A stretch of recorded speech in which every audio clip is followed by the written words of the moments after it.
নমস্কার বন্ধুরা, শুভ সন্ধ্যা। দেখো আমার সন্ধ্যা দেওয়া হয়ে গেছে। তো দেখো আমার গোপু সোনা রাধা গোবিন্দ সবাই কি সুন্দর বসে আছে। গোপুকে দেখো। তো আমি যখনই সময় পাই জানো তো এখানে এসে একটু বসে থাকি, যেন বাড়ির মধ্যে সব থেকে এই ঠাকুর ঘরে এসে সব থেকে যেন শান্তির জায়গা।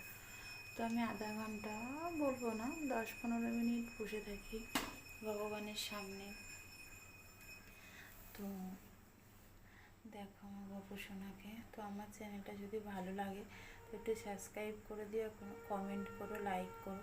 তো আমি জানি আমি ঠিকমতো ভয়েস দিতে পারি না, আর একা হাতে ভিডিও করি, তো আমি ঠিক খুব একটা জানি না।